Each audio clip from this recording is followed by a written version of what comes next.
सचिन के प्यार में सरहद पार करके अवैध तरीके से पाकिस्तान से हिंदुस्तान आई सीमा हैदर मुश्किलों में घिरती जा रही है। यूपी एटीएस ने उससे लगातार दूसरे दिन पूछताछ की है और अब मुल्क की जांच एजेंसियां भी सीमा हैदर से जुड़ी तमाम जानकारियां जुटाने में जुट गई हैं। रिपोर्ट देखिए।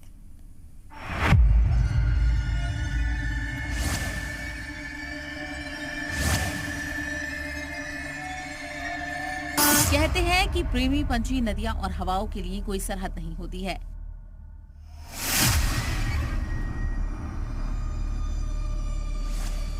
ठीक इसी तरह दो मुल्कों की सरहदों को पार करके पाकिस्तान की सीमा हैदर अपने प्यार को पाने के नाम पर हिंदुस्तान आ गई, जिसके बाद से हिंदुस्तान और पाकिस्तान दोनों मुल्कों में सीमा हैदर की लव स्टोरी सुर्खियों में है। सीमा की लव स्टोरी जितनी सुर्खियों में है, उतनी ही सीमा हैदर शक के घेरे में भी है। इसी को लेकर यूपी एटीएस से लेकर खुफिया एजेंसियां जांच कर रही हैं।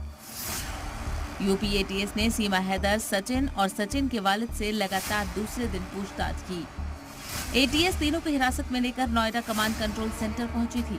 यूपी एटीएस ने सीमा के तोड़े गए सिम कार्ड और कैसेट समेत कई सवाल किए।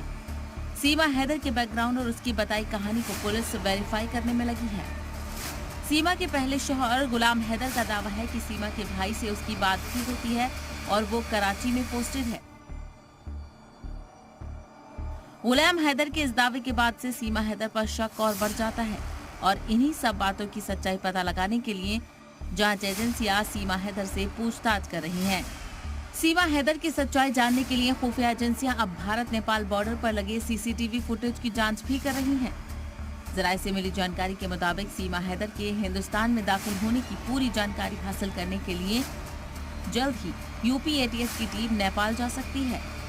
सीमा हैदर नेपाल में अपने बच्चों के साथ कहां-कहां रुकी थी, खुफिया एजेंसियों को इसकी भी जानकारी मिल गई है और जल्द ही मरकजी जांच एजेंसियां काठमांडू के दोनों होटल्स के मालिक और मैनेजर से भी जानकारी हासिल करने के लिए राब्ता करेंगी। इससे पहले कई बार पाकिस्तानी दहशतगर्द नेपाल के रास्ते भारत में दाखिल हो चुके हैं।